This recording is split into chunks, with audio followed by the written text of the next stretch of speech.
7 ವರ್ಷ ಪ್ರೀತಿಸಿ ಕೈಕೊಟ್ಟ ಪ್ರಿಯಕರ, ನ್ಯಾಯಕ್ಕಾಗಿ ಆತನ ಮನೆ ಮುಂದೆ ಉಪವಾಸ ಸತ್ಯಾಗ್ರಹಕ್ಕೆ ಕುಳಿತ ಯುವತಿ. ಮಹಬೂಬಾಬಾದ್ ಜಿಲ್ಲೆಯ ಗಡೂರ್ ಮಂಡಲದಲ್ಲಿ ಈ ಘಟನೆ ನಡೆದಿದ್ದು, ಕೆ ಸಮುದ್ರ ಮಂಡಲದ ಗುಗುಲೋ ಸ್ಪಂದನ ಎಂಬ యువతి ತನ್ನ ప్రియಕರ తేజావత్ రఘురామ్ ಮನೆ ಮುಂದೆ ಧರಣಿ ಕುಳಿತಿದ್ದಾರೆ.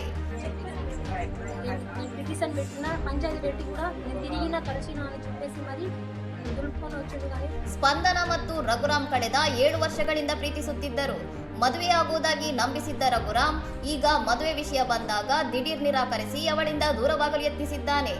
ಪ್ರಿಯಕರನ ವಂಚನೆಯಿಂದ ಆಕ್ರೋಶಗೊಂಡ ಸ್ಪಂದನ ವಾಗ್ಯತಾಣದಲ್ಲಿರುವ ಆತನ ಮನೆಗೆ ತೆರಳಿ ರಘುರಾಮ್ ತನ್ನನ್ನು ಮದುವೆಯಾಗುವವರೆಗೂ ಸ್ಥಳದಿಂದ ಕದಲುವುದಿಲ್ಲ ಎಂದು ಪಟ್ಟು ಹಿಡಿದಿದ್ದಾರೆ.